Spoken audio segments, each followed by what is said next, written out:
भिवंडी इथं टीईटीचा पेपर फुटल्याची घटना सरकारनं गांभीर्याने घेतली असून पारदर्शकता राहावी यासाठी रविवारची परीक्षा आज रद्द करण्यात आली असल्याची माहिती राज्यमंत्री पंकज भोयर यांनी दिली। तर पेपर फुटीची सखोल चौकशी करण्यात येत असून दोषींवर कडक कारवाई करण्यात येणार असल्याची माहिती त्यांनी दिली। तर राहुल गांधी विरोधक असल्यानं त्यांनी टीका करणं साहजिकच आहे असंही ते म्हणाले। तर उद्धव ठाकरे आणि देवेंद्र फडणवीस यांच्यात काय चर्चा झाली याची मला कल्पना नाही असंही ते म्हणाले।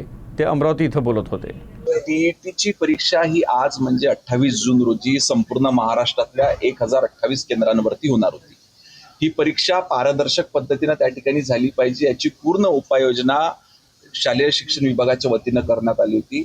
तरी देखील साधारणतः 3 दिवसाआधी भिवंडी परिसरातल्या पोलिसांना माहिती मिळाली आहे की ह्याच्याशी सारखा असलेला पेपर त्या ठिकाणी काही व्यक्तींच्या हातामध्ये आहे। पोलीस प्रशासनाने तात्काळ याची दखल घेतली आणि त्या ठिकाणी जे 3 इसम ह्या पद्धतीचं काम करण्याचा प्रयत्न करत होते त्यांना अटक देखील करण्यात आलेली आहे।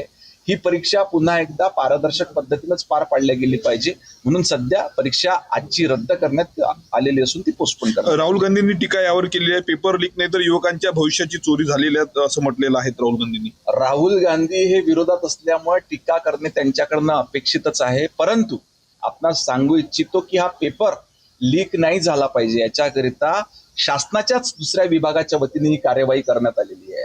हा पेपर तिसऱ्या व्यक्तीजवळ कोणाजवळ शासनानेच त्या ठिकाणी खबरदारी घेतलेली आहे की हा पेपर त्या ठिकाणी लीक होऊ नये किंवा चुकीच्या पद्धतीनं ही परीक्षा त्या ठिकाणी होऊ नये, पारदर्शक पद्धतीनंच झाली पाहिजे याच्याकरता शासनाने देखील त्या ठिकाणी भूमिका घेतली। 28 तारखेची परीक्षा त्या ठिकाणी पोस्टपोन करण्यात आली। माननीय उद्धवजी ठाकरे आणि माननीय देवेंद्रजी फडणवीस हे दोन्ही मोठे नेते आहेत, त्यांच्यामध्ये जी चर्चा झाली असेल ती त्या दोघांनाच माहिती आहे आणि भविष्यात आपल्याला कळेल काय चर्चा झाली।